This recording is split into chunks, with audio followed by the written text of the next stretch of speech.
academic and it's theater and the place where they both meet. We have the audience and participant for each other. Intellectual practices, historical practices, cultural practices. Everybody, please. Examples of women sharing what it is that you do, sharing how you do that. There's no way you can ignore Latinos anymore. Work from all our language you can come and see and talk about.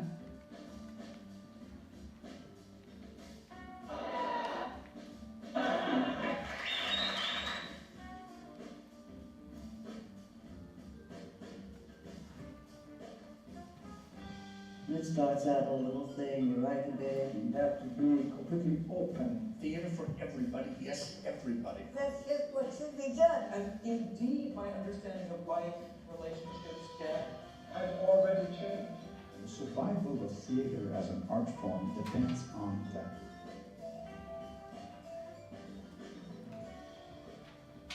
But there's room for it all. There's room for it all. So welcome everybody to the Segal Theatre Center here at the Gorki Center CUNY. My name is Frank Henschken. I'm the director of the Segal Center. This is a great day for us. It's the beginning of the readings of the Penn World Voices Play Festival. We are doing this for over 10 years. It's an incredible honor for us to work with this truly significant and important organization that has Freedom to Rights program, gives us the most significant literary awards, but also now created that literary festival that is, I think, unrivaled in the United States. Penn Festival was created by Paul Auster, Salman Rushdie, and Michael Roberts at the time of George Bush, the son, and when they felt there was a tunnel vision in America. It looks now that it was like the great old conservative times, so things have changed radically, but I think the basic idea still is the same. They said 95% of all books are English books or come from England or the US. The rest 5%, half of it is German or French because it's government subsidies help for translation. So you have one or two books that comes from the 180 or 200 countries around the world. And it would be unthinkable for musicians not to listen to music from all around the world, to be influenced, to want to know what people are working on. And I think this festival makes an incredible contribution. Check out the website. It's going on this week. It's, I think, a fantastic lineup. A lot of events are free, like ours. We had an opening last evening. Normally we invite writers from all around the world, from different continents, minority languages. This time we said we invite the Gorki Theater, Berlin. It's a sensational theater in Berlin. It's what people say the most innovative, most experimental, somehow the youngest with audience and ideas, creating new forms of theater for the new times we live in. The Turkish-German leader, Sherman Langhoff and Jens, who they work together with, they created an ensemble. Basically, everybody is not the typical like German like me, you know, so they come from all the countries, you know, that refugees come, or immigrants, or first-generation immigrations, and just also artists who work, but they are giving a home, a safe haven, and they really do engage with stories that have never been told on the stages. You hear parallel languages on stage, and they develop the work in a very highly unusual way, in collaborative works, actors, directors together, and we have the privilege to show 6 of some of the most interesting plays over the, I think, 7 or 8 years this theater is there. If you're ever in Berlin, please do go, and I think it is truly something inspirational, and it's the first time they come to the US. It's the first time these plays got 3 of them translated, the first time that they are shown. So now you are here at the very beginning, and you can say I was there, and there was the very first Gorki reading at the Segal, or in the US, or in the Americas. So we have the playwright with us, Sivan, who wrote this play, Daddy Loves You. And Sivan flew all the way over here to be with us and talk with us. Next to her, Nora, the other player, and Christopher from the Gorki, and so we will talk afterwards a little bit. And then there's Tina, the director, I see somewhere. Yeah, still in there. Tina Setter, we will see a great New York director from experimental theater, downtown world. Here she is. And now, Daddy Loves You, and thank you for coming. If you have a cell phone, now is the time to take it out, and please do check it's off. I'll do the same.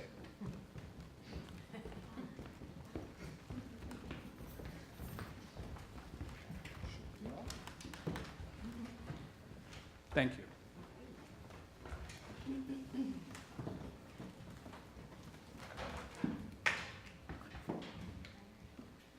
Daddy Loves You by Sivan Ben-Yishai.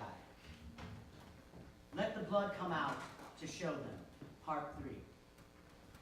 You know what you are going to write about, but in the end, you always land next to your mother.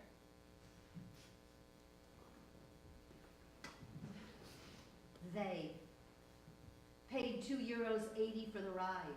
Since then, sitting on the bench, the queens, the many, 9 in number. Me, sitting in front of them after a long night with you. You, probably already at home now, with Dad, sitting on your side of the sofa while he's sitting on his. You're covered with a little blanket, playing an internet game in your smartphone. Assuming that Papa Loves You will play in the theater around 20:30 in the evening, you've already had your dinner. After Dad goes to bed, you will take another plate of food and swallow it in the darkness while standing, alone, next to the countertop. I will never tell you what I've written about you, and if you ask, I will explain to you that the mother in the piece is a metaphor for homeland. He is sitting on his side of the sofa. His smartphone is leaning on one of the pillows. His iPad is lying in his lap. His eyes are looking to the TV screen. Soon he will ask for, and you will bring him, a bottle of cola and a glass. He will drink half of the bottle and burp. I wonder if when he does it now, you two still laugh like we used to. We never existed. Me. You. When a train is driving full power one direction and the human body is sitting in it, still, being transported from point A to point B, staring at the time and space fleeting in front of its eyes, the driver is far away, no answer. The train rolls down the tunnel like a ring, swallowed by mistake, tumbles through the curves of an intestine. Silence in the carriages, in one carriage especially. Early morning, the train is almost empty. On the bench sits a woman. On her head she's wearing a hat, and the hat has the color of her suit, and her suit has the color of her orthopedic shoes, and her orthopedic shoes has the color of the 3 napkins that are peeking out of her blazer pockets. What can a woman with a hat that matches the suit, that matches the shoes, that match the napkins do? What can she do? She can sit, she can stare forward at her own reflection. On the dark windows in front of her, trapped within her reflected silhouette, sitting, for real, I am sitting alone. In front of Miss Hat, in front of Grandma's suit, and so early is this morning and very long was the night, and I hump my eyes onto her, and I drop my eyes from her, and I raise my eyes, and I move my eyes, and I roll my eyes, and I close my eyes, and I open them back, and in front, 2 now sit, 2 grandma hats are expectorating, simultaneously coughing into 1, 2, 3 napkins and 3 colors, held by 3 pairs of hands.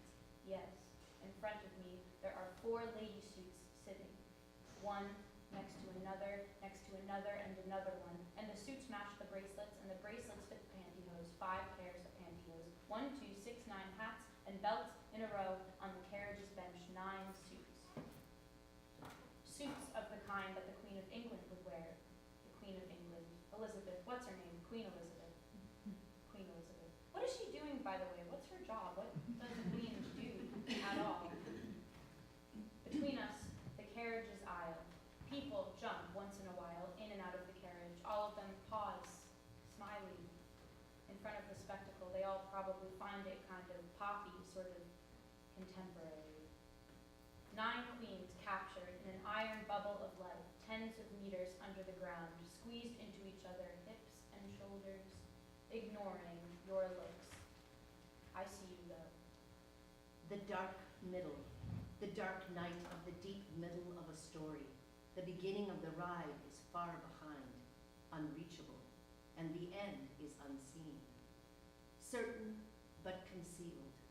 One can crash into it full speed without even seeing it coming, a fly bumping into a pane of glass. And Trains arrive only when they want to. Final stations, too. And when this final station draws near, it will appear as a little light in the distance that indicates the tunnel is over. And it's an absolute cliche, of course, but this is how it will start. A light in the dark, etc., etc. From this moment on, the closer the train gets to the tiny flash of light, the bigger the light will become. Not something dramatic, just simple mathematics. The closer one gets to an object, the bigger it seems. And indeed, when the train finally stops, it will be standing in front of a big square of light 3 times bigger than the train itself. And this square of light won't be a regular exit doorway or a normal train station, no. It will be a huge, squared, empty frame, a screen, a picture, a monitor that comes at the end of a long black sleeve. And if you push your head towards the monitor and wait, from the right, look, a long-haired woman enters. And the woman, she is riding her bike. The bike is so rusty that you can hear the rattling of the chain. The woman's shin muscles are swollen and glitter in the sun. Yes, the sun is in the picture too. And behind her, on her pannier rack, cross-legged, sits a man, giggling, excited. He is hugging her waist from behind in order not to fall, while she, calm and concentrated, is pedaling further, pedaling forward. And it's only her in this squared frame at the end of the tunnel. It's only her in this picture. It's her, and it's his laugh that rolls from afar. And it's you, watching them, if you've managed to get to this point. And it's me, too. The woman on the bike rides through the picture, crossing in its middle, and at some point, she disappears. Maybe she noticed, maybe she didn't, that behind her, a flock of women are coming. They too are pedaling their bikes, and each one of them is carrying a young, blushing man who hugs her waist firmly from behind, holding her tight in order not to fall. And as they take a sharp turn at a huge junction, all the women lean their bikes low into the corner, and the picture unfolds and stretches and opens and becomes three-dimensional, and all the women are waving their hands at a tall woman who stands at the junction, waiting for the traffic light to change. The woman throws warm greetings at each and every cyclist that passes her, and after they all disappear, she sends her big, veined hand backwards to grab the thin, gentle fingers of her partner. And when the traffic light turns green, she'll lead them through the humming streets. He skips and runs behind her, trying to follow her huge steps, left, then right, and right, then left. And a few more streets forward, she leads them beyond the people and beyond the streets and beyond the noise. And he follows with dreamy eyes, always half a meter behind her, as he was never especially good with directions, and she's never wrong. And so they end up quickly and mistakelessly on the bank of the canal, and they hug tightly as they both understand that she has brought them to where the summer is celebrating its best days, where all is euphoria, where everybody is moving, living, crashing into each other in the air like dizzy bugs in love, grass and water and marmalade, and the water shimmers in the evening sun. And along the waterline, a group of heavyweight boxers with colorful sports bras are running and singing together to the common rhythm of their feet. And with every planting of their huge feet on the ground shakes a little, and the trees tremble a little, and the birds above them panic a little, spreading all around them and creating astounding shapes of birds in the sky, like sand that changes its shape with the beat of a drum, and drums, and drums, and women assemble in big and small circles all around, applauding and cheering the break-dancing girls in the middle, shouting and encouraging light and heavyweight ladies who wrestle in the water, roar with joy, while naked children are everywhere, floating in the air around them, touching, not touching, like fluffy seed heads.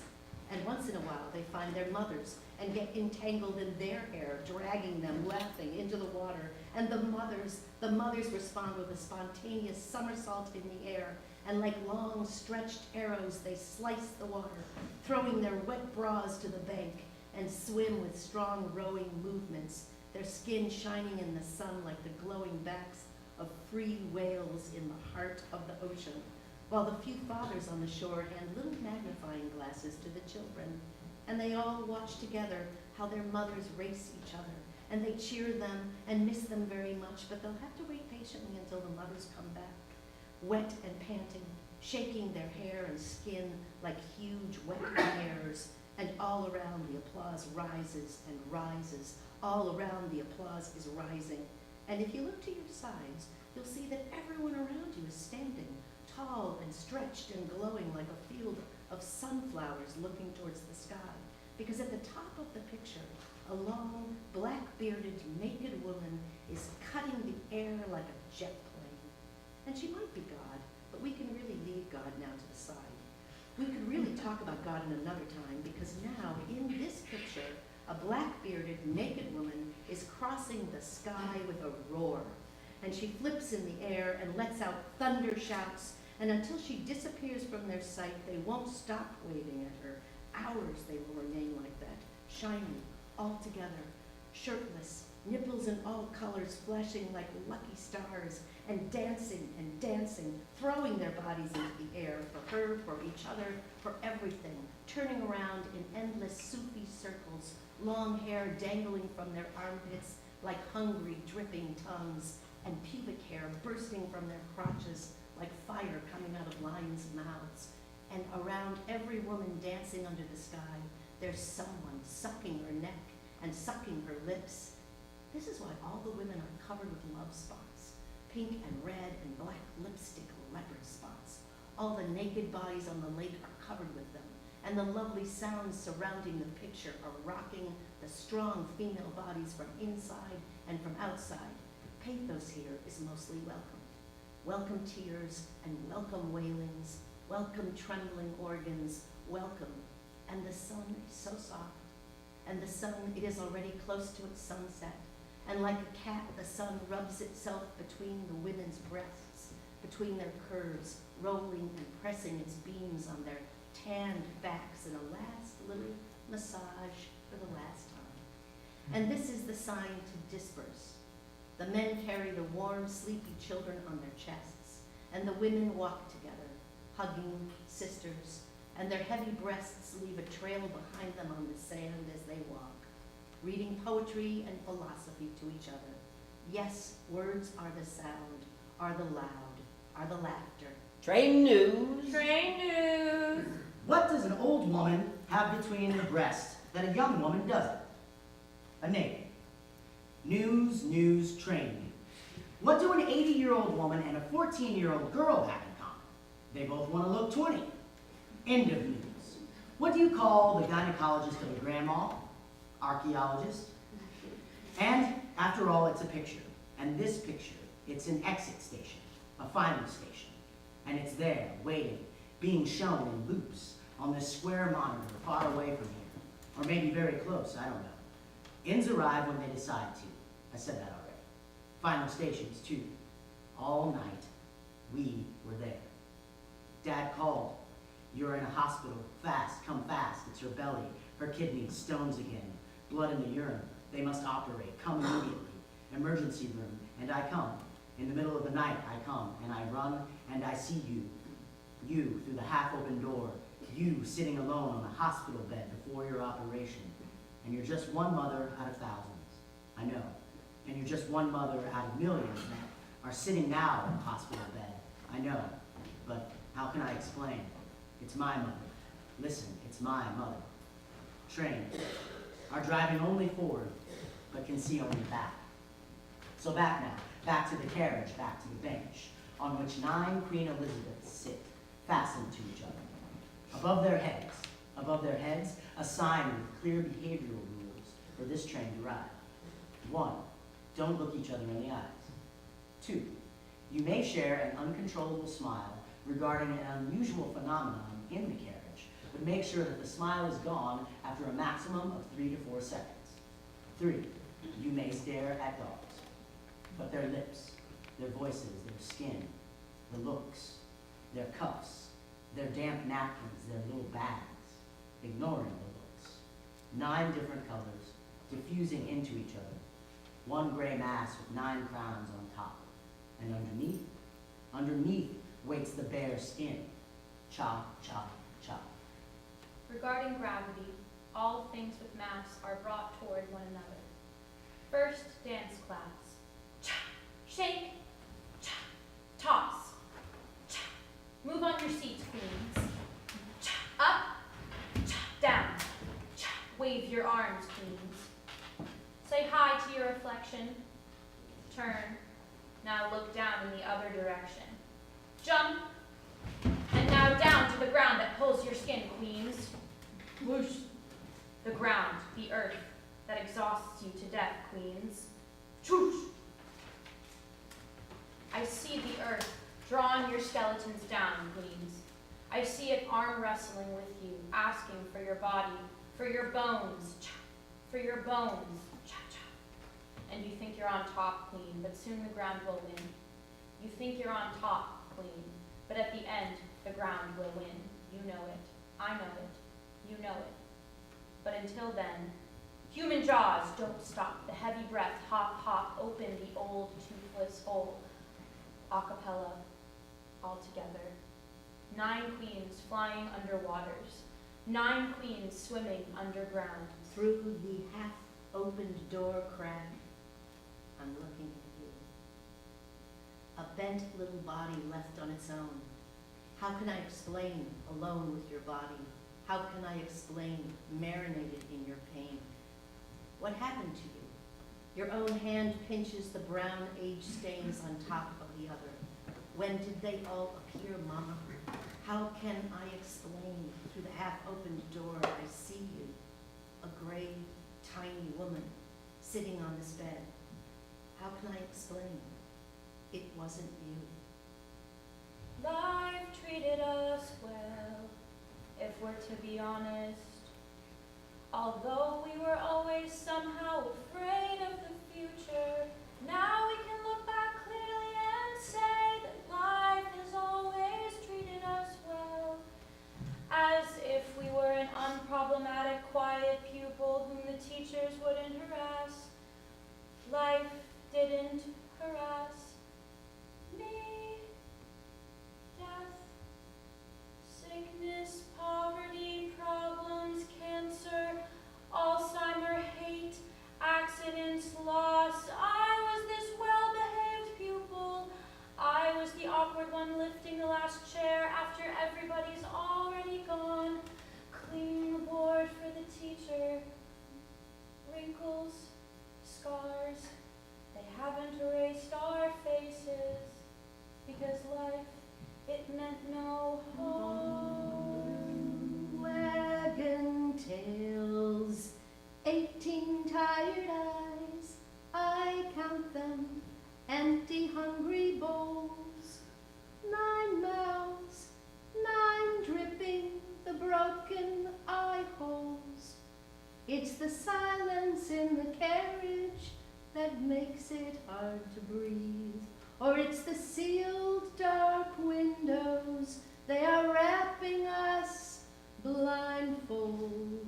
The train is flying, 100 kilometers per hour flying, yet here, time and space seem frozen. Don't worry, honey. You say good that you're here. You say no one has arrived yet. Good that you're here. Hey, don't worry. It's a simple procedure. You say, look at you. You say, always the first. You say, you were always our first. And before I enter surgery, you say, I'm going to give you my teeth. You say, I'd like to put them in this little box and I'm going to give you my teeth. Will you keep them for me? You say after the operation, you need to promise me that you will be the first one to enter my room, you say, and give me my teeth back. Then you give me my teeth back and don't let father in, you say, before my teeth are in, you say. Don't let him see me without the teeth. Under the milky fluorescent lights I see, her bottom lip is trembling. Our legs are moving, it means a lot. And true, This lake was never particularly remarkable, was never particularly hairy, or particularly long, or particularly big, or particularly short, or particularly hurt, or particularly vain. This lake was normal, was smooth, was white, was never run over by a car, was never forced by the weight of naked male limbs on it, or squashed into the asphalt with violence. This lake was never pulled and lifted by hands of soldiers, of policemen, of teenagers who wanted something from it. This lake was always relatively safe. Life didn't sharpen its nails on our backs, not in passion and not in attack. Life didn't lick the blood out of our necks. We weren't the beauties, but we didn't become Dracula's victims either. Life didn't suck us dry, and the horrible stuff was not so horrible. Mothers, fathers, simple stories. We never allowed them to crash on us with their full weight. Life was soft to us, and we thanked the world and avoided extra risks. We were the well-behaved pupil. Our metaphorical notebooks were perfect. We came ready to the classroom, and we did it day after day. Punctually, we did it diligently. True, never in the brilliant one's role. We were never the academic, the celebrity, the professor, the artist, the writer, but had no problem with that, because life, it took care.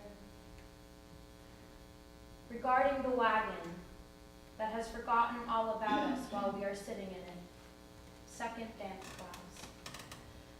From the left to the right, 9 babies, 9 babies, with orthopedic shoes and tired skin. Find a partner, bow. Look at you, 9 grown-up babies, sitting in a row. From the left to the right, 9 babies, 9 babies, with tits, little bend, gray hair, switch hands, 9 exhausted babies, with past stories, and bitterness, wrinkles, 9 babies mowed by time, 9 babies with wigs and colored lips, anonymous babies sitting helpless in a train, and the train passes through a tunnel like a finger through water, leaves no trace, no evidence. Who will remember you, my queens? Even the train itself has already forgotten about you while you were sitting in it. Even the train has already forgotten one ride in one direction. That's what you get. We're trying again. Find a new partner. All night long. They were digging in your belly with their knives and scissors all night, pushing their hands to the infected hole that once upon a time farted me out all night. Behind the door, in the waiting room, the little box with your teeth shakes between my fingers like a trapped bird. Not too many strong memories from the wars we went through, and we guess that we'll already be dead when the atom bombs soon start falling on your heads. We haven't suffered too much. True, there were a few years back then which were a bit less pleasant, but first of all, we really don't remember too much of them, and secondly, I made sure that I got the full extended package of compensations for each and every war trauma that I ever went through. And the not so tiny amount that was deposited to my bank account every beginning of every month for the last 30 years compensated me very kindly for any kind of suppressed, forgotten trauma that I might have experienced in this war or another. I'm not saying that the war was nice, but one must look at things with perspective. Simple mathematics. The closer to it you are, the bigger it seems. My life was always soft to me, and even when it was a bit less soft, it was still worth it. if we settle the account and check what we gave and what we received, we came out on top. We're not saying that everybody was as lucky with this war as we were, but we managed to squeeze the system till the last cent. After I was done with them, they were sorry for uprooting my father's golden teeth from his mouth and stealing my mother's business and fortune. Every person should leave their house and belongings, take only one suitcase with them, and jump into the train. Minorities of today, listen to me. I know that these days are bad for you. Believe me, been there, done that. But let me tell you something as an ex-minority that has seen some things in her life. The cost of a dress divides itself forever into the future. Think about it. A 100-euro dress is not so expensive if you are going to wear it 600 times. Back to the suitcase. Although my family and I had to leave everything we had behind us, in the end I got so many compensations and benefits from the state as a result of this war that my future was practically fixed. I can't help but think today that this little suitcase was actually quite an investment. I tortured the system that murdered my family until it gave me everything that I deserved by law. So yes, you are not having a great time now, true. I see you. I know what you're going through. But in the end, they will learn. And not because we will teach them humanism, but because they will feel it in their pockets, and in their second generation's pockets, and in their third generation's pockets. They'll pay until they learn. And that's what I'm trying to say. They paid me a lot. And please, please don't misunderstand me. I'm not trying to drag anyone to rebel against any system. No, no, that's not my idea. I was never against any system. I never wanted to ruin systems. I'm actually a big fan of the system. I don't believe in going against. I don't believe in fighting. I see you, activists. You think that you're big heroes, then you get the crabs. All the full of sorrow, tortured souls. They died before me. In their wars, in their demonstrations, in their diseases, in their great art. We had this kind of basic luck. After the war, we flew 3,000 kilometers away and landed in a brand new place, this time as a majority in the democratic land of those who are in the majority.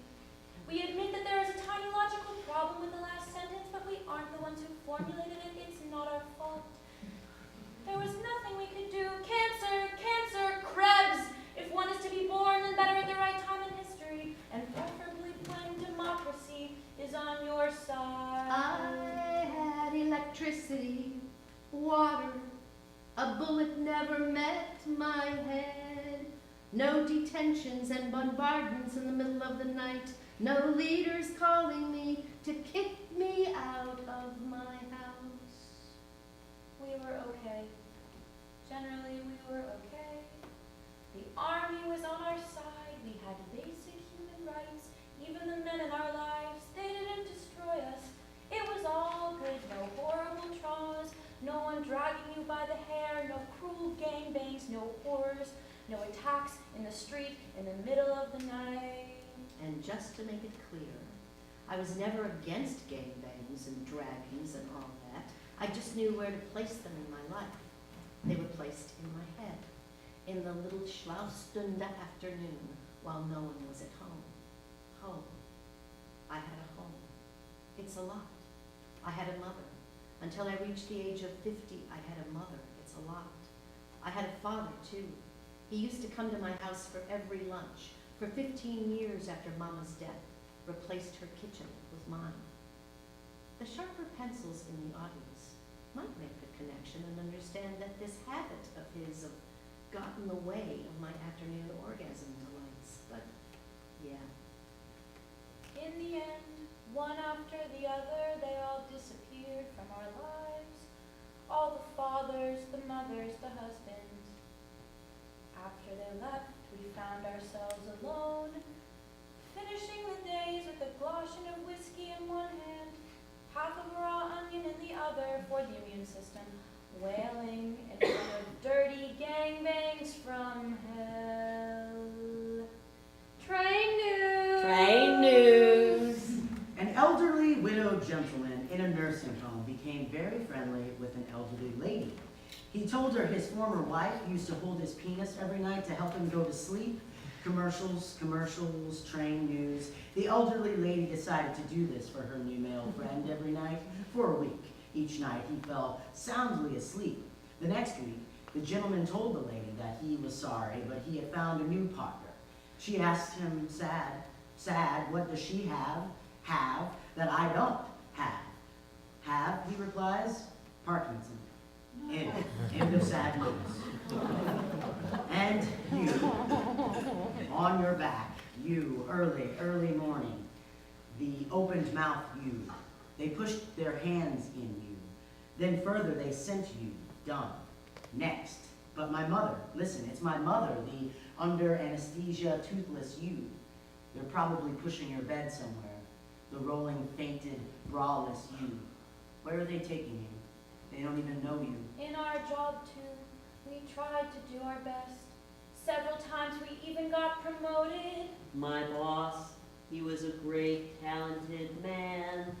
In addition to his work in the office, he was an amateur hairdresser.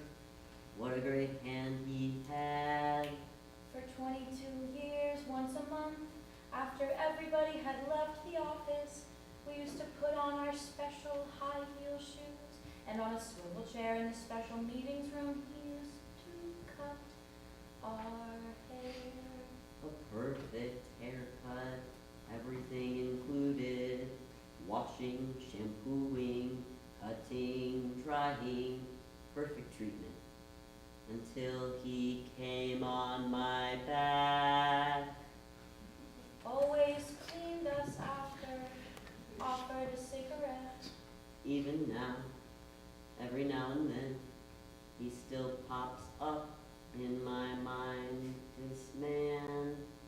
He is dead, 15 years already, such a great hairdresser and great listener.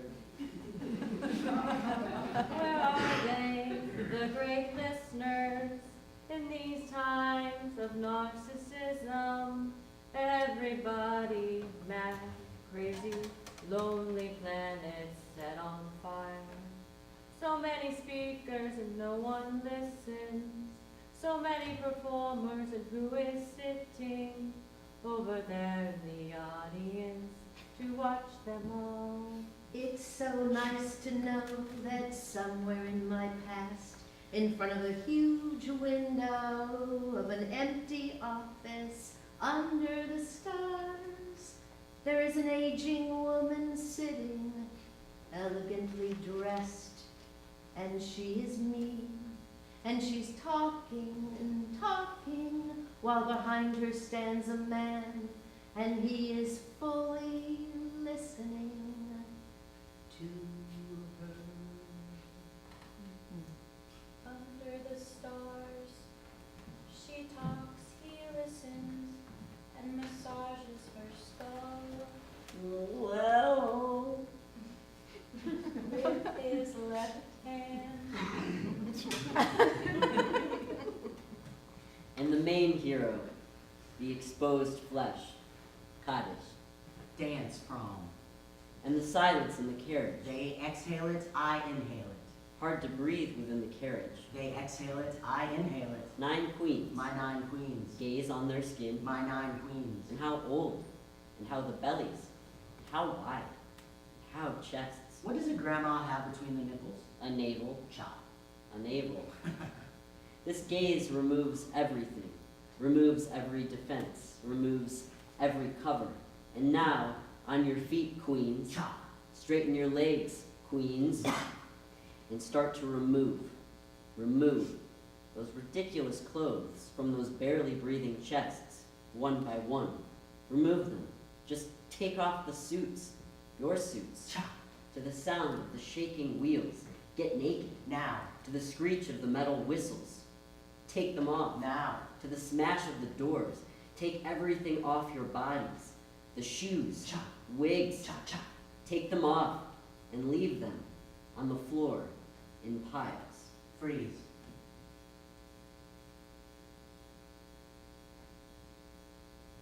The suits in a pile here, the shoes put in a pile on the other side. The glasses, here's the pile for them. Throw on your socks, you won't need them. Take everything off, get naked. All those bras, clips, use napkins, take them off. And now, naked, completely naked, stand in the middle of the carriage. In a row, 9 queens in a row, sit the many, terrified, naked silkworm cocoons, the butchery shop of the female body. And the train goes on to the corridors of the elementary school, commemoration day of the murdered and the victims of the national wars, and we, 7-year-old school children, standing in front of 70-year-old photos, in which women raise their hands in front of soldiers, in front of guns. The women, the naked, the armpits, the faces, distorted by fear. Or maybe it's the freezing wind. Women standing together under waters, under wars. Young and old and female and bodies alive or dead. Piles of nudity, dust and body color. The peep show of history has exposed their skin for 70 years already. 70 years, and the walls are full of the female bellies and the female breasts. Over 70 years exhibited in photos. And on the bottom of every photo of every naked woman raising her hands, the government's logo. The women's hands cover themselves from the soldiers' laughs, from the soldiers' guns, from the soldiers' eyes, and maybe from our eyes too. The pixels of the past suffering. 7-year-old children look now at a real adult nipple for the first time in their lives. Moving, hectic from one photo to another, seeking one in which to see better. A photo in which the hands were able to cover the nudity that became national, that became official, that became legal to view. Yearly ceremonies, and it's been years now that the women have been exhibited.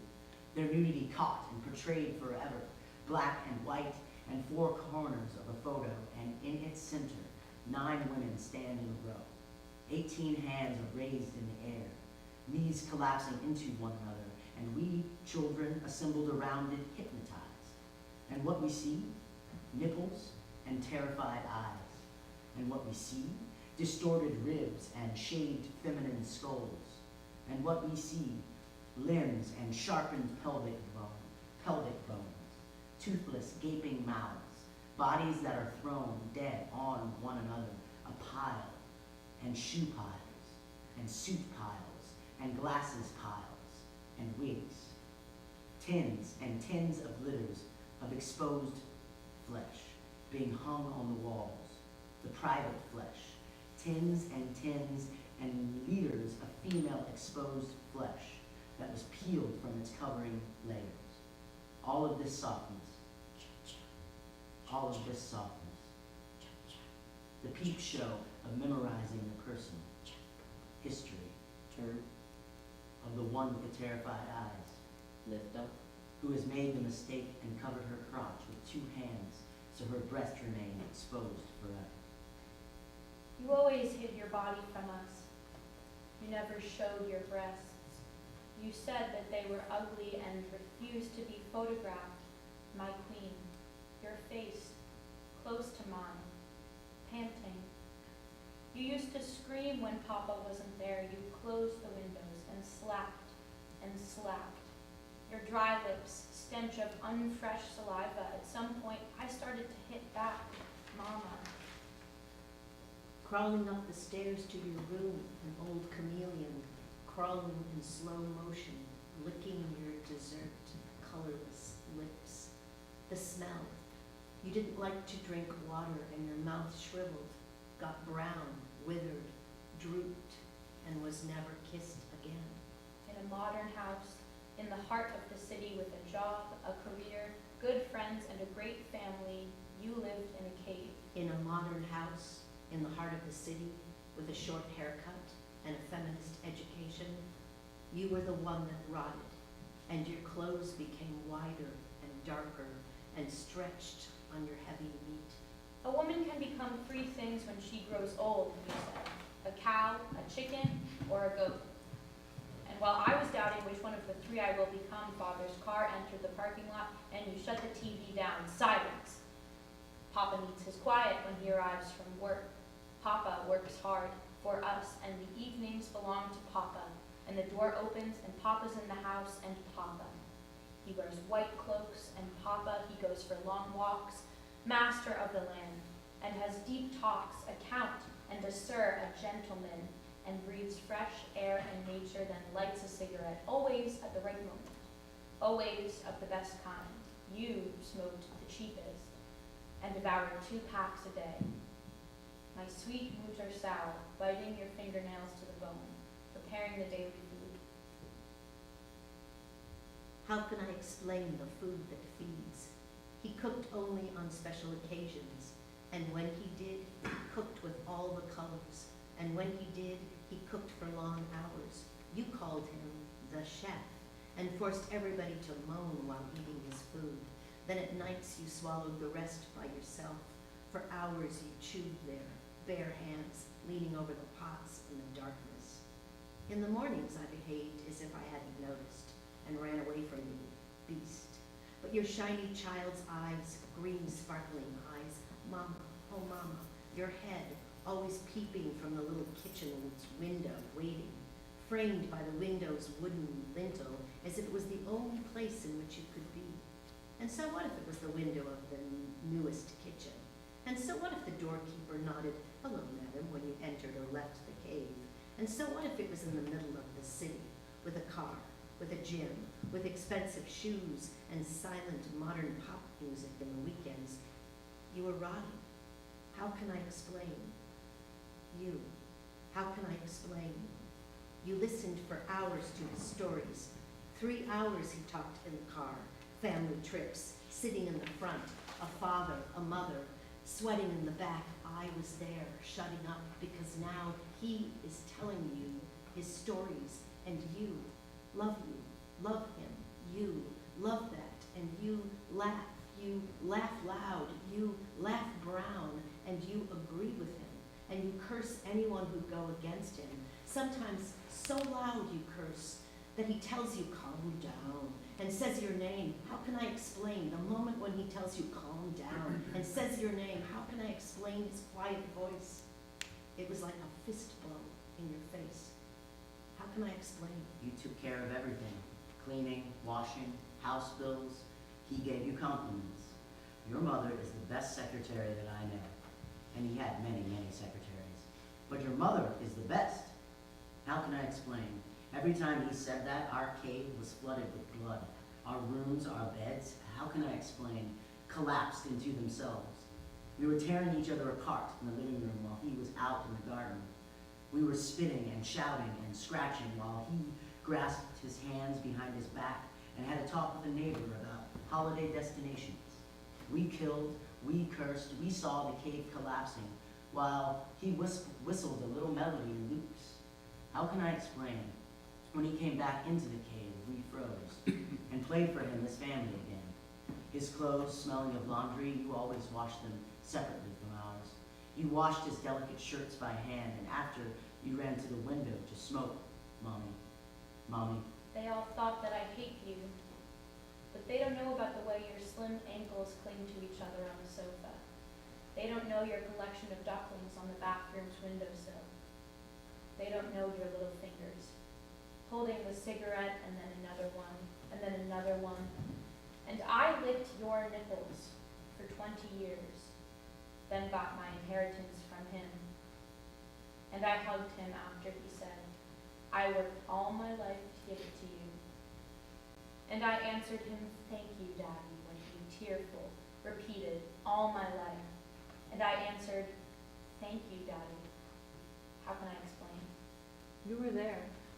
I remember the glow on your face when he gave me the keys to my inherited apartment, when he said, Daddy loves you. I remember how you glowed, standing 2 steps behind him, your back half bent, your face blurred out, as if you were a random passerby that was accidentally caught in the family's happiest moment. Your face was there, blurred behind him, and never returns to a sharp expression again. Our modern life, our modern family. Look into the camera and say cheese. How good Papa smelled. How young he looked, how photogenic. Papa took care of his body, of his mouth, of his teeth, while yours fell out one after another. The cave filled with your teeth, Mama, as your mouth emptied and became this black, moldy hole officially known as you, an old lady, and not even 40. Why did you have to puke me out in your shape? How did you dare give me all this despair? How do you dare force me to your lips? Papa never kissed those lips. We agreed on that, a family decision. We gave you the cheek. Your cave, the warmth, the humidity, rice with rice, and orphan spaghetti. Your food was always a family joke, like trying to say, Mama's a bad cook because she's a liberated woman. But how can I explain? You were only that. Tasteless rice, pale pasta, and extra bread. What could I do? I gorged on you until you were finished, and ran the hell away. What does a 70-year-old woman have between her breasts that a 20-year-old doesn't? The hell away of this dark hole in which you were crawling, chameleon legs, around yourself in circles, and you'll never see me again. My mommy, my mutter Sal. You discovered the world of emojis. Your eyes are glowing in front of your smartphone. Every night and every morning, messages, and they are full of yellow smiling faces, and they are full of chicks toddling in a row, and butterflies, hearts. My mommy, look, that's my mommy. 2 green lights, your eyes, 2 buried emeralds. Still, how can I explain? It was all your fault. It was all your fault, and I will leave you and take care of him. I must be the body and not the shadow. I must be life and not this forgotten rest. So I come to visit once a month or once a year, and all the way to you my heart is beating. All the way I want to tell you, so much I want to tell you. Then you open the door and my jaw locks. And my face freezes. And when your body is near me, how can I explain? My voice. I don't recognize it when it's talking to you. So I raise it, and I raise it just to watch with tears how your 2 shining eyes are glowing now towards me, listening now to me, and the loud voice is me, and the loud voice is now me. What to do? I am talking and talking, 3-hour-long stories, talking and talking. Only before I leave the house, I suddenly stop and say, but how are you, Mama? Why do you never say anything? That day, a million years ago when he took you for a walk. That moment when he said, let's go for a walk, when he had a good mood, we were all around him, happy. And he grabbed his keys, and you wagged your tail so happy, and you were already close to the door, jumping on his legs. You were, and we, and he. He looked at you, and he said, Do you remember how he said, with this low voice of his, with a slight relaxed smile, do you remember how he suddenly said, aren't you ashamed, he said? Aren't you ashamed to go out, to show yourself in public like that? Your face, he said, and said your name. Look at your face, he said, and said your name.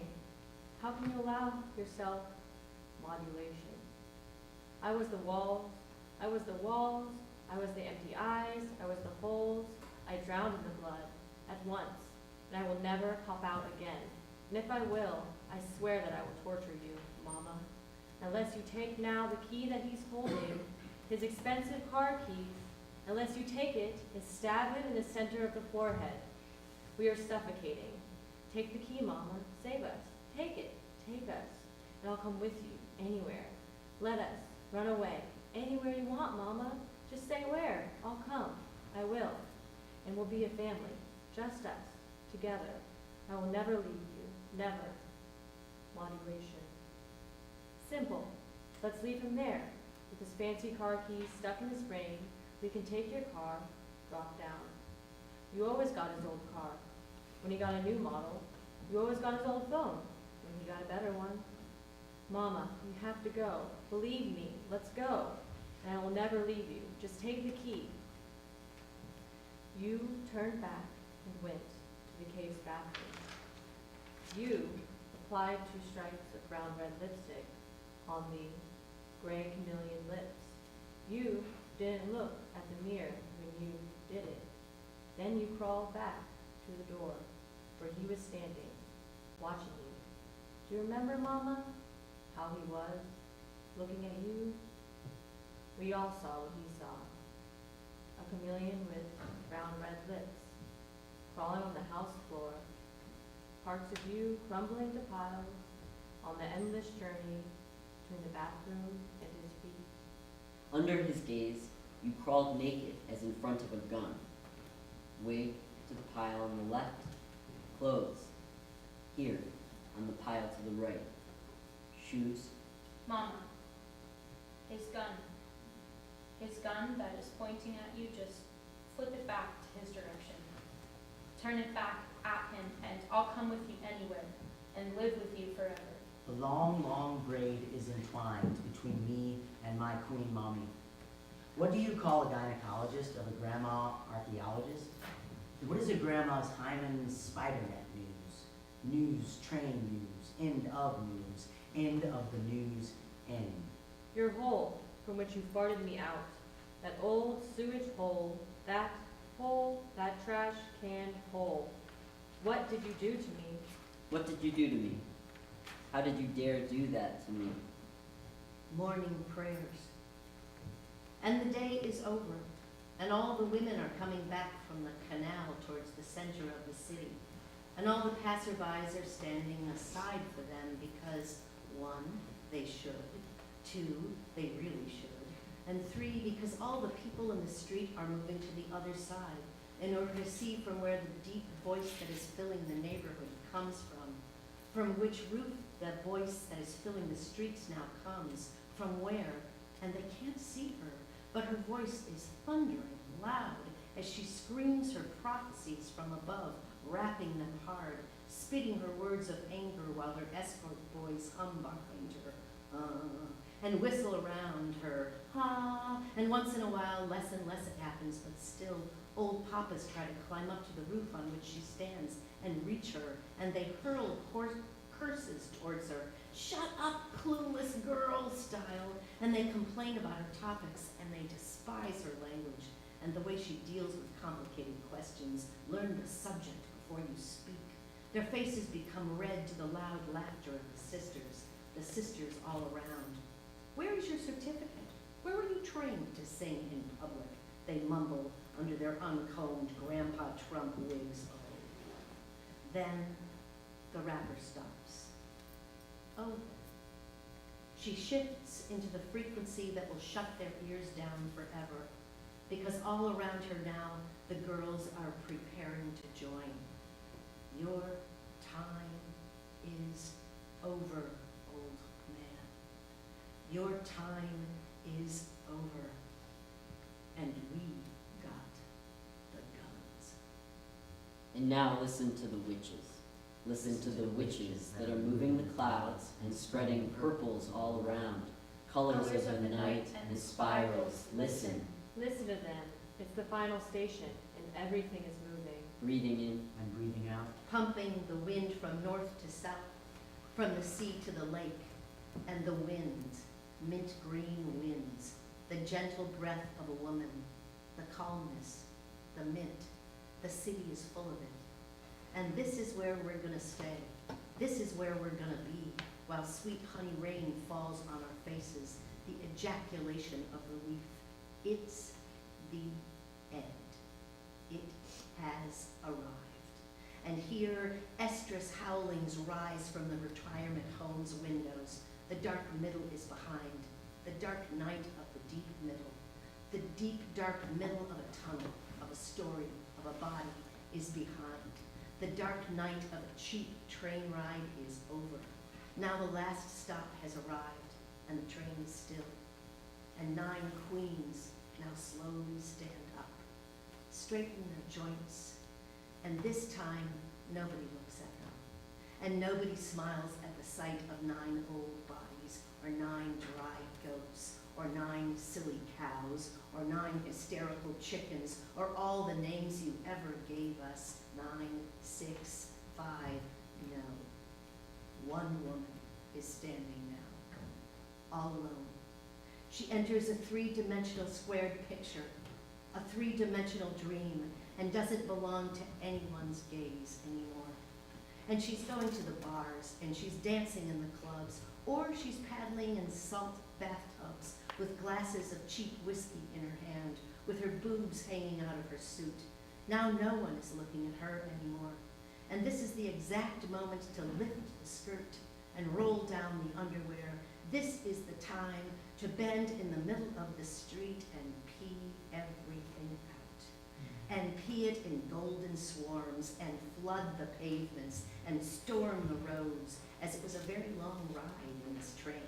And she really needed to pee, and no way that she will stand now in the endless line for the ladies' toilet while men's toilets are always free and empty. So, this is how the picture will pause, with the sharp smell of female piss. And with you, toothless, you are lying on your back, your eyes closed. It's just a kidney stone operation, it's no drama, the nurse mumbles.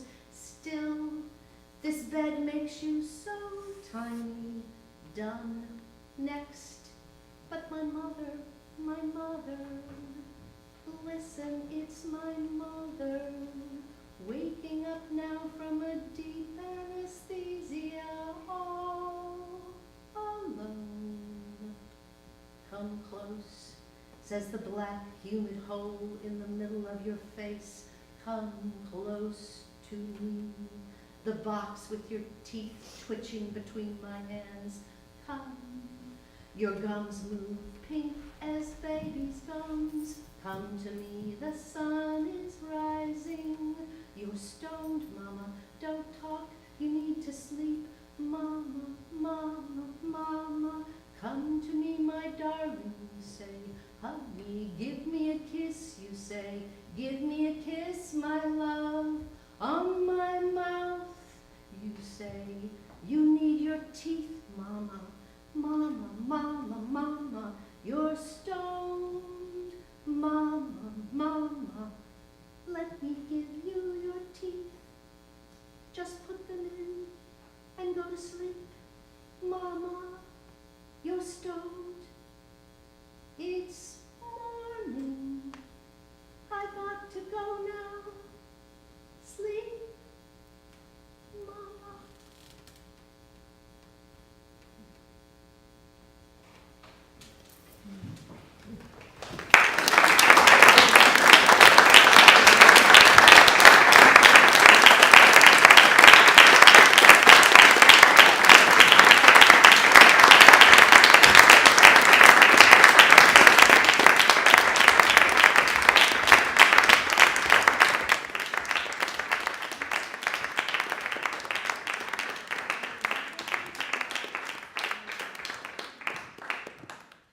So thank you again, and this is Tina, the director, Tina Seller.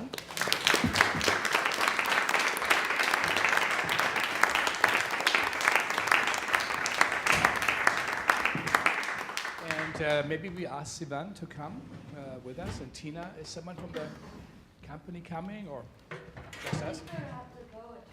Oh, okay. So we should have a mic soon. So first, I think, again, that was quite an extraordinary reading, and it was intimate. So again, really, an applause for the work with the actor. That was really fantastic. Thank you. And Sivan, how does it feel to hear your play in English in New York? Yeah, only while listening to this reading, I realized that I never heard this play in English yet. Only when I'm reading it in Berlin, sometimes in English. So I hear myself reading it, and I know my rhythms, and I know my attitude towards the text. So it was very touching. Where does the play come from? Did you translate it yourself? No, I wrote it.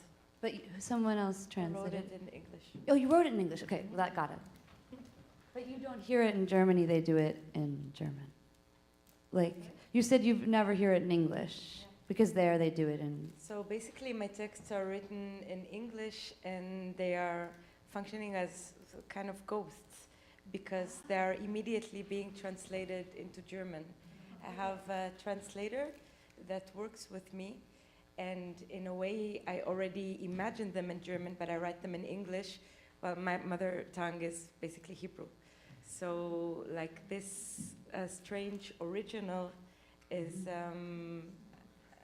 at least till now, like, always, like, somewhere, like, functioning in a way as a ghost, like, hidden somewhere in my, Cool, yeah. my drawer. Sorry to interrupt. I just was really curious because of that. It was in English, and then okay. So go on. Anything else you were curious? Lots more, but you should do your questions. That one was, I just wanted to clarify No, at this you give a point. question. I mean, I don't know, but Frank can start with his. Yeah. Well, tell us, where does the play come from? So, what was on your mind when you wrote it? Well, basically, when we started to work on this piece in Gorki Theater, I remember that Shaman said, "Yeah, I mean, we were deciding to work to speak about the female body and the aging of the female body. We didn't know really what's going to happen.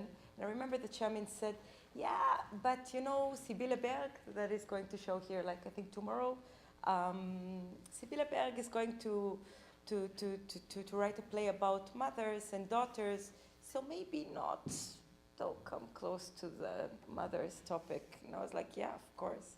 And I, no way, no, I don't have my mother in mind. So this is how it started. How do you write? What is your process? Do you write, I think you said last night, you sit at your home, you have a typewriter, you put in your computer. How does it work? Do you read it out aloud? Basically, I have a practice that I'm holding like in the last 3 years. Every morning I meet myself at the same hour, 6:30, between 6:30 and 7, and I start to write. And I do it every day until 2 o'clock or 3 o'clock. At noon, no one calls. If someone calls, I don't answer. And I just, in a way, spill myself out. I meet myself. I call it to meet myself every day, no matter what. And this is how, when I have already a specific work in mind, so I just start to walk around the topic and to just circle it until suddenly one day I might find a queen in my way, and then another queen, and then I discover that I'm sitting in a train, and then I already have a situation. And when I have a situation and a figure within a situation, or within a figure in a space, and I can start constructing a situation, then it's endless.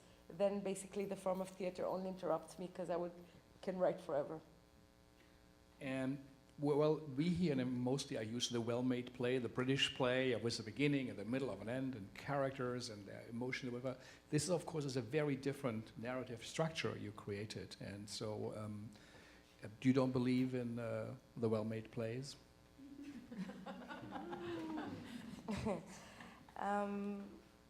Well, I don't know if it's connected to belief, but more, I think, to a way of understanding and speaking the human mind. This is how I hear it. I think that I prefer to create braid somehow, or carpets, and to somehow braid them into narrations that are intertwining with one another, and reflecting, or being used as mirrors for one another, or microcosmos for one another. And this is what interests me, I think. I'm not so interested with telling or using a plot, because me myself, I don't see the world as plots. I see the world as a spiral. I see topics or problematic topics in society reflecting each other as if we are in a spiral. So this is how I prefer to write. Yeah. Maybe since we talked about weaving, I think it's wonderful, beautiful work, and the complexity, I think, of the world is reflected in it, and it's not simplified, kind of children-like stories often. Stories get framed into. But how did you look at it when you got the text? How did that weaving look to you? I have one question. Is it a part 3 of something? It's a part of a tetralogy, and this tetralogy, and Daddy Loves You is the third part of it. And it was its own full-length standalone, and then it was part of a trilogy. Okay, I didn't know what the part 3 was, but I was fine to sort of let that just be a mystery. Wait, what, Frank? You asked me how I first approached it. You know, how did you approach it? What did you see in the play? I mean, I read it through.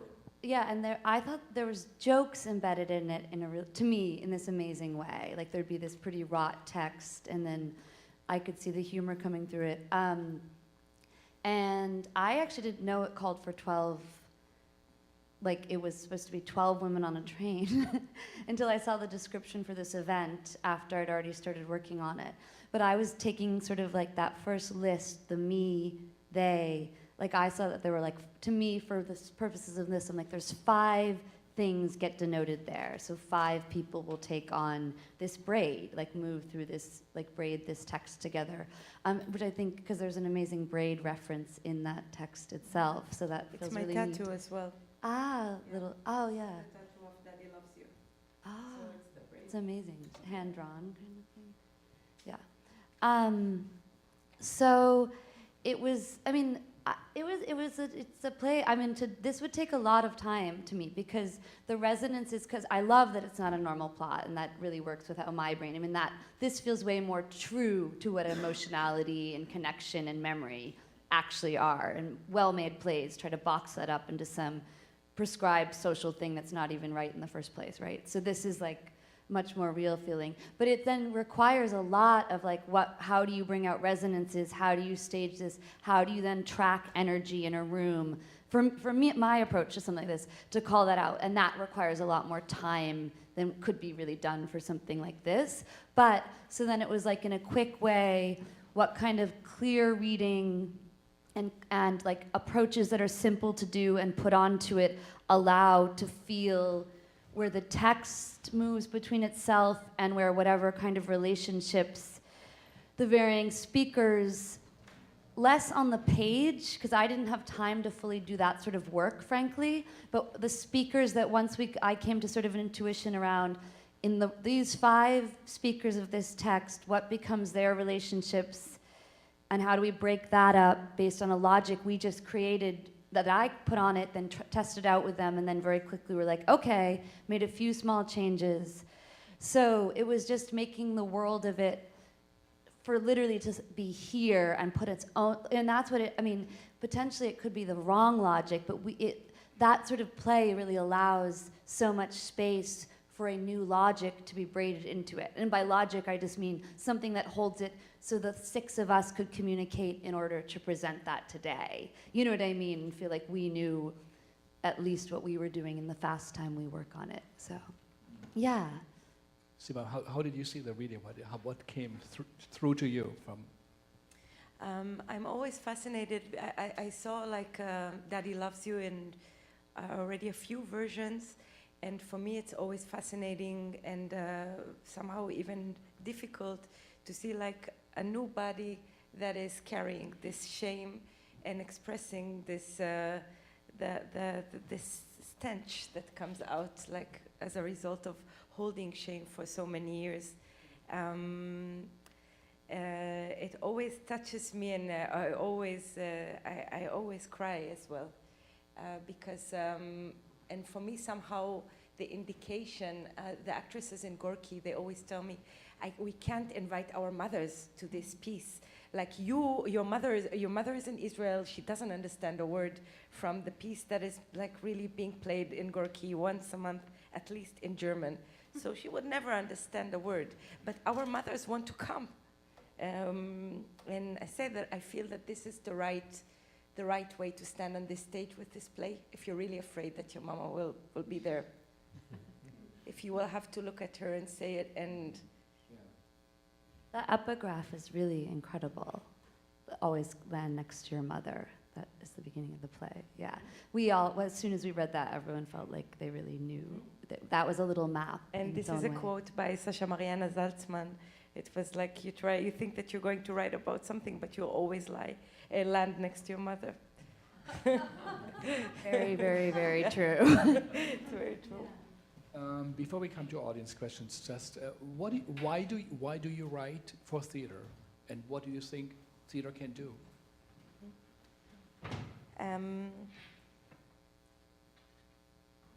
I think that I will try I will try to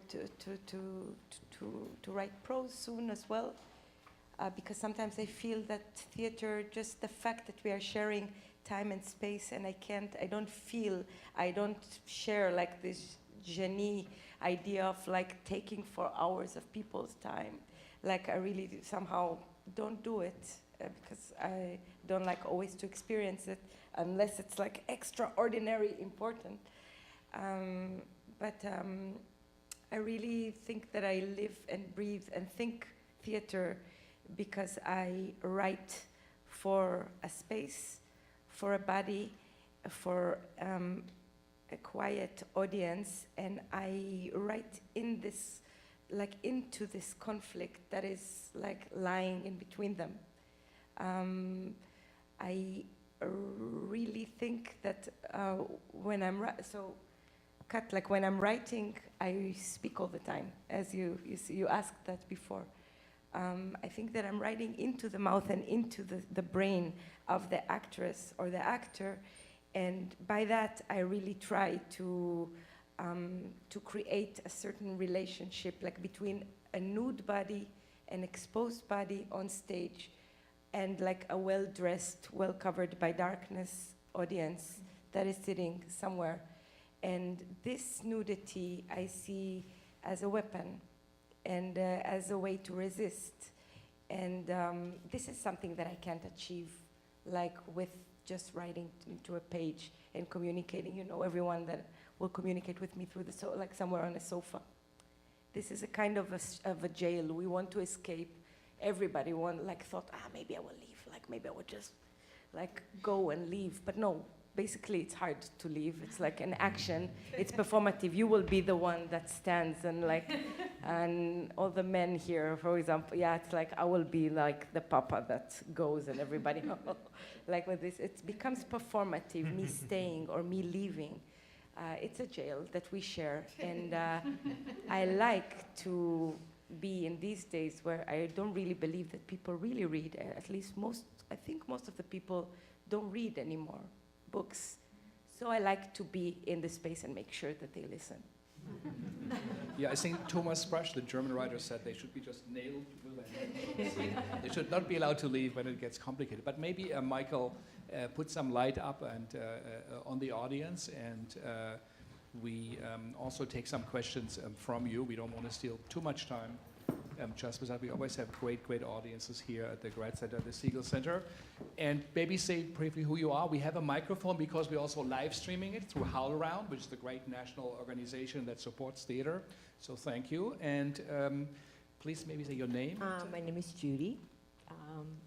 Thank you for, I really enjoyed it. By the way, as someone who is probably your mother's age, I am going to tell you that you should definitely invite your mother. But you know, okay. I would not kill my child if I heard this, but all right. So I just really have a question. I mean, you said your native or your mother tongue is Hebrew, so I'm wondering why you did not write it in Hebrew, and I'm wondering if it has been translated into Hebrew. No, of course not. It will not be translated to Hebrew. Because somehow I believe in killing my darlings, but like in Germany. So without them knowing about it. Like they're dead, but they don't know. But yeah, it's a good question. Like with the language, I guess that it's a question that I deal with constantly. I think that if and when I will write prose, I will try to deal with Hebrew again, which is not so easy for me these days. But for theater, like the area of battle, of of conflict, of urge, this space that is on fire and is based on like this tension. I somehow like always to add my struggle with the language into this equation, and like to just fight and be vulnerable in front of the language as well. So basically, I don't think that I write like with fancy verbs, and more with images and rhythms. I write music, and I think that by writing in English, I'm somehow getting far from cliches of and from habits and decorative habits of that are appearing in my writing when I write in Hebrew. As Beckett said, exactly as he said, it's like better to write far from this from your habit, than you find yourself like in a place that is vulnerable enough. And like, yeah. Thank you. The question or comment? And then you first, yeah, and then you. Yes, I'm also your mom's age.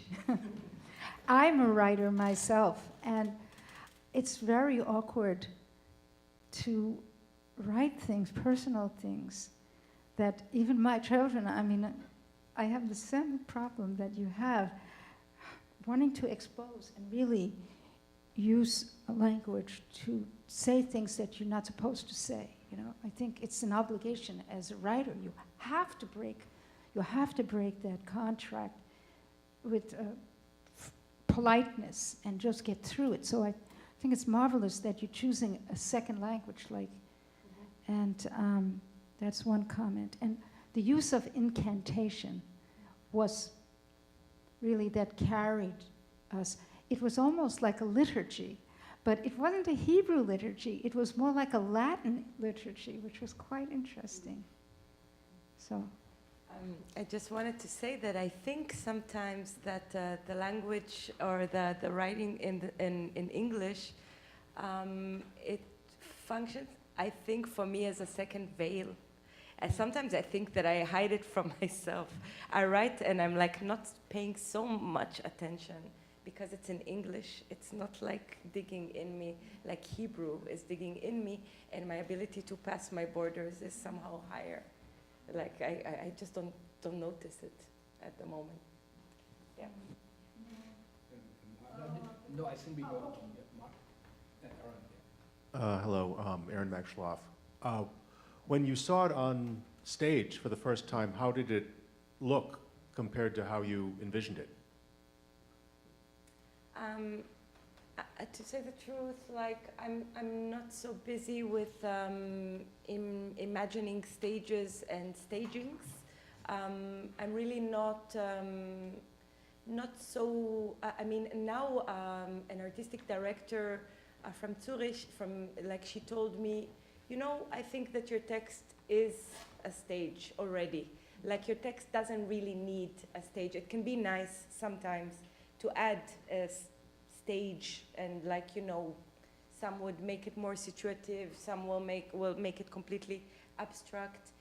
But in a way, I agree. Like the text functions already like as a full world, and then what you add is great for me. Like unless it's total crap, but like in general, it's okay. And in Gorki, I think the adaptation was like the stage and the staging was somehow, yeah, abstract, but it was like another piece of this braid that they added. Like they put like these 8 chairs that are half hospital chairs, half U-Bahn trains chairs, and like they worked with fluorescents. So great, yeah, for me it was good. I don't care. For me it's really not the topic.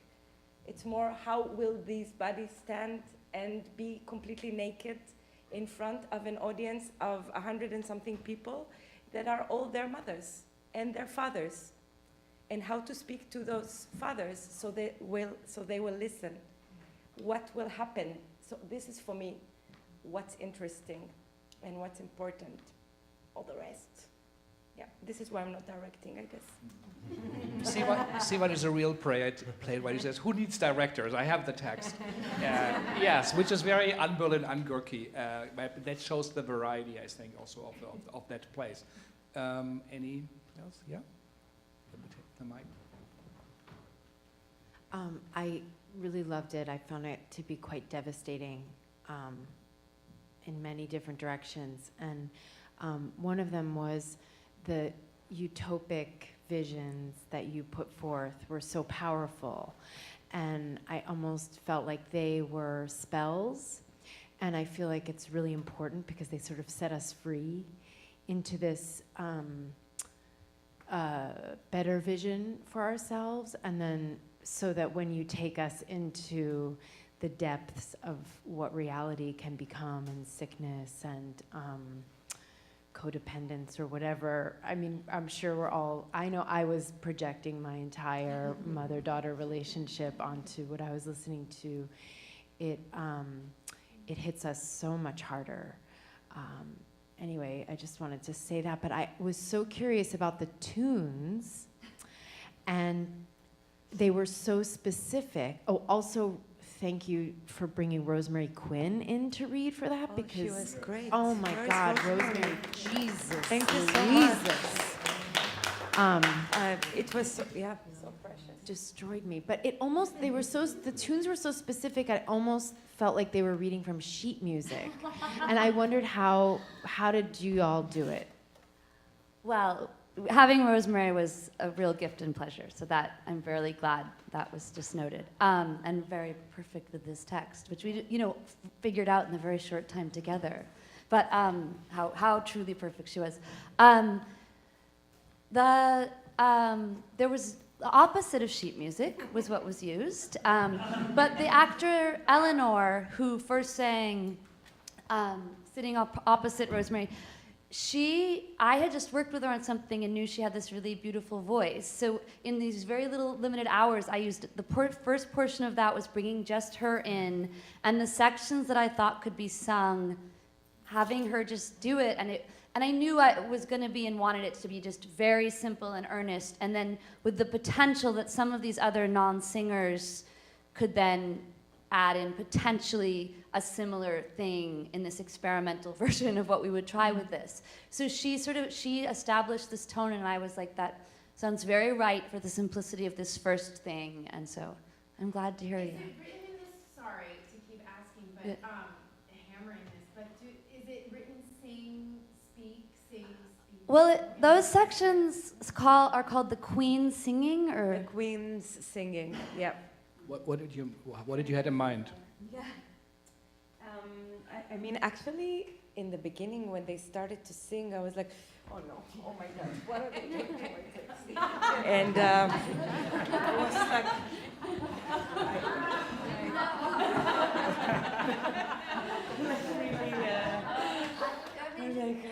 each time it's always, and no one will understand, no one will listen to the, and then suddenly it caught me, like really dragged me by the hair, like back into the room, and suddenly I understood that I wrote the Queen's singing. Like for me it was like a lament, for me it was like a prayer, for me it was like, but just a kind of a, something that I put in the title, and I thought that is cool. And something I found that it did ultimately do for me with these braids was like when the music would go out I could then hear the next text in a different way. And since we weren't gonna have this staging, and I wasn't gonna try to do it on mics or anything, I was like, it allowed a bit of dynamics in the text, even separate from what singing means. Like when Rosemary would come in at a certain part, that was what we tended to a little bit more than other places of like, actually don't sing that line, come in here, because it started to have, again, it's logic of what made sense to relieve the singing at a certain point and go back to just hearing the text, which potentially if you just had heard the wash of text, to stick with that in a certain way with how fast we were going to work on it, yeah. We think we're getting closer to the time, we have the next 6:30 reading, but Sivan, what are you working on now? What's in your mind? What in future projects? What would you love to do if you could do whatever you wanted at the Gorki? Well, in general, I do whatever I want at the Gorki. No, really. So they just allow. When they just ask what would be the next topic, and it's completely open and free, topic-wise, and of course, form-wise. Now I finished to write a new play that is called Love, an argumentative exercise. And it's my first play ever about love. I never wrote about love in my life, not as a teenager and not as an adult. So now I started. And it's going to be staged in September, but in a different theater. So what did you discover when you wrote about love? Something you can share? Well, basically, I meditate around the characters, the figures of Popeye the Sailor Man and Olive Oil. And I analyze their relationship, and I say, like, it's a love and argumentative exercise as experienced by Popeye the Sailor Man, seen by Olive Oil, written by Sivan Ben-Yishai. And then basically I start with a few facts about Popeye the Sailor Man, but then of course I spiral and start to dig into Olive Oil. Her figure, her character as represented like as we know it, the relationship, and then into her mind. It was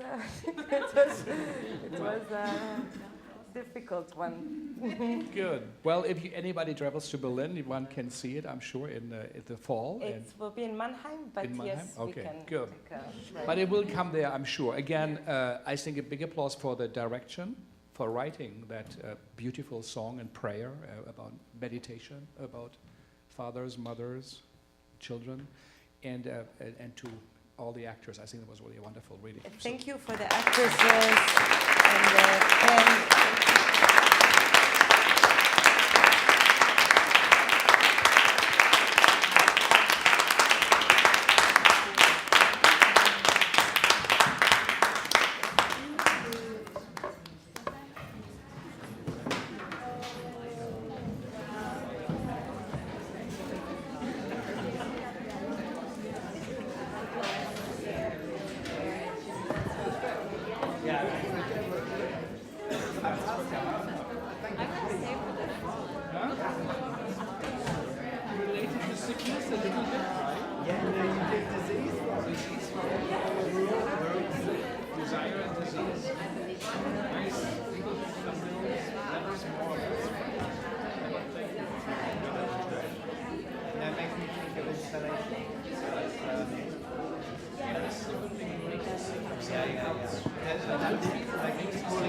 Oh.